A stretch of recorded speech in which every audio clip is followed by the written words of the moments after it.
Hello అండి. అందరూ ఎలా ఉన్నారు? మీరందరూ బాగుండాలని కోరుకుంటూ వెల్కమ్ బ్యాక్ టు వర్ణి టాక్స్. ఈ వీడియోలో నా మార్నింగ్ రొటీన్ మీతో షేర్ చేస్తాను. ఫస్ట్ అయితే లేవగానే బియ్యం కడిగేసి నానబెట్టేస్తున్నాను. మళ్ళీ నానడం లేట్ అవుతుంది కదా, వంట కూడా లేట్ అయిపోతుందని చెప్పి ఫస్ట్ అయితే ఎవరైనా లేవగానే వాకిలి ఊడ్చడం ఇట్లాంటి పనులు చేస్తారు. కాకపోతే మాకు కొంచెం పాముల భయం ఎక్కువ. కాస్త ఎండబడిన తర్వాత బయట పనులు చేసుకుంటాను. త్వరగా లేచినా సరే ముందు బయటకెళ్ళి చీకట్లో బయట పనులు చేయాలంటే భయమేస్తుంది. పాములు చాలా ఎక్కువగా తిరుగుతుంటాయి. మంచు చాలా ఎక్కువగా పడుతుంది.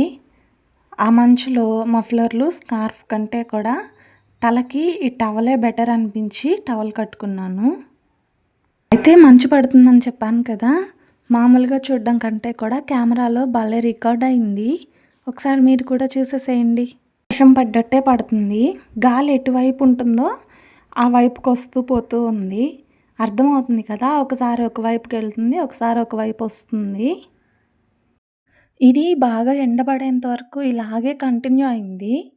రోజు మా చిన్న పాప కార్టూన్స్ చూసినప్పుడల్లా నన్ను అడుగుతుంది, మనకి అట్లా కార్టూన్స్‌లో పడ్డట్టు ఎందుకని స్నోఫాల్ ఉండదు, వాళ్ళకెప్పుడు మంచు పడుతుంటుంది అని చెప్పి.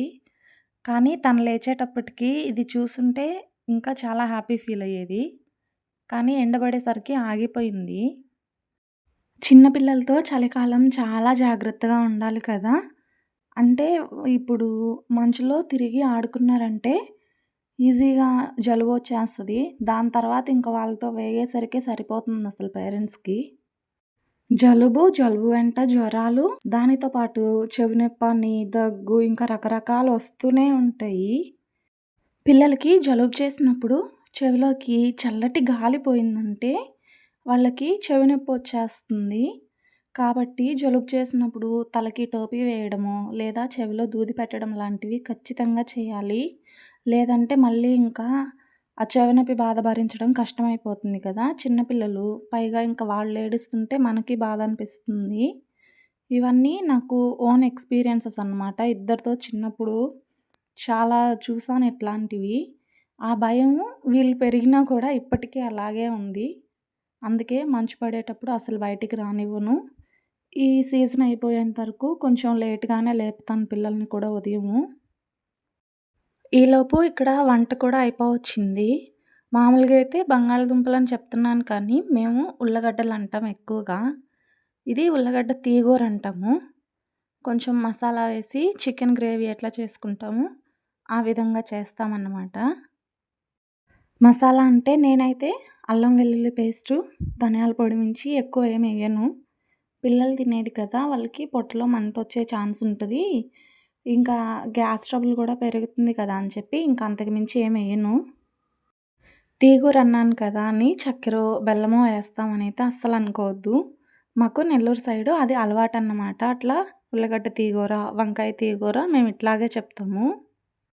వంట కంప్లీట్ చేసేసి పిల్లల్ని రెడీ చేసి స్కూల్‌కి పంపించిన తర్వాత నేను తోటలోకెళ్తున్నాను. అలసందేసాం కదా, అది కోయడానికన్నమాట. ఈ టీ షర్టు, టవల్ ఏంటంటే టవల్ తలకి ఎండకి, టీ షర్ట్ ఏమో చేతులకి ర్యాషెస్ వచ్చేస్తాయి నాకు, గడ్డి అలాంటిది తగిలినా కూడా. అందుకని ఫుల్‌గా హ్యాండ్స్ అంతా కవర్ అవ్వడానికి టీ షర్ట్ అనమాట. మేము అలసందేసింది కొంచెమే కదా, ప్రస్తుతానికైతే మనుషుల్ని పెట్టుకోకుండా మేమే రోజు అంతా కోస్తున్నామన్నమాట, నేను, మా అత్తమ్మ. మా అత్తమ్మ అయితే మంచిగా చేస్తుంది కానీ, నేను, మా ఆయన ఇలాంటివి అసలు అలవాటు లేని పనులు. కొంచెం ఒక అరగంట, గంట చేసినా గూడా ఇంక మా పని అయిపోతుంది. కాకపోతే ఏంటంటే, ఒకవైపు పైరు ఇంకా పచ్చగా ఉంది, ఒకవైపేమో ఎండిపోయింది.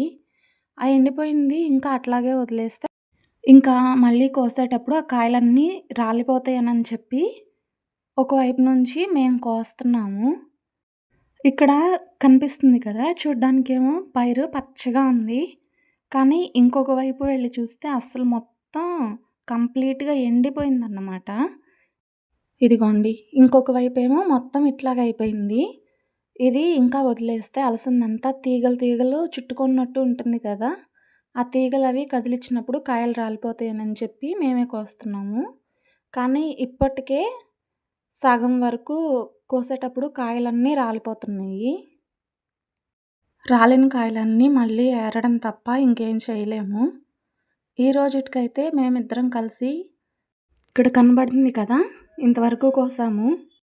వీడియో నచ్చితే లైక్ చేసి ఛానల్‌ని సబ్స్క్రైబ్ చేసుకోండి. ఇంకో వీడియోలో మళ్ళీ కలుద్దాం.